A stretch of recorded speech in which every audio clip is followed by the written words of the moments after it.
Ito po ang ating Luna Story playpen. Ayan. So 10 big panels, Korean brand po ito, kaya sturdy po siya and quality.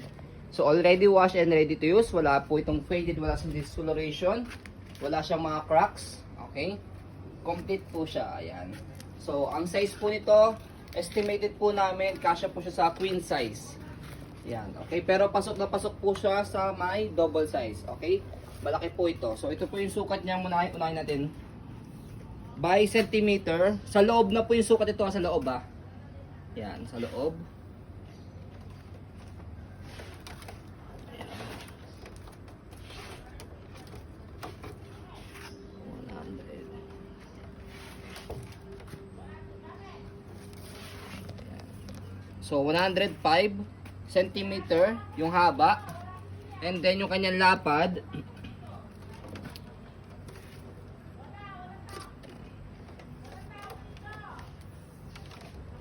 142 centimeter yung kanyang lapad. Okay? Tapos yung taas niya naman, mataas po ito compare sa mga ibang mga playpen. Ayan. Sa pinakababa, ayan, 68 centimeter. Ayan. So malaki siya, saka mataas. So ito yung door niya, sa door niya sa side talaga. Ayan. Okay? So i-slide nyo lang po siya. Ayan. Hindi siya mabubuksan, nakalock siya. Okay? Ang ganda pa niyan. Nakalak to.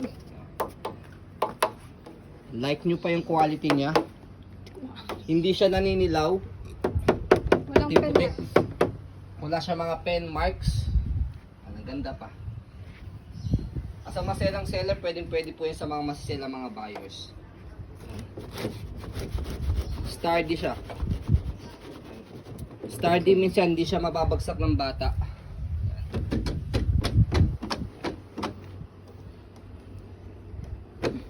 Kung ayaw nyo magganyan, may nabibilhan po siyang, ano ang tawag doon dito? May nabibilhang connector. Or pwede nyo siya, gusto nyo, butasin nyo siya.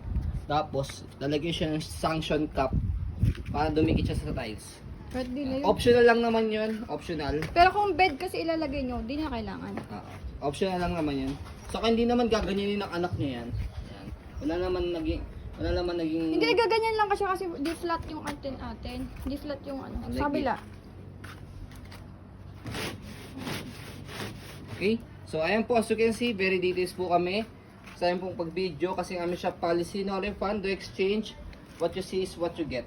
So, yun po, maraming salamat. Have a nice day and God bless po.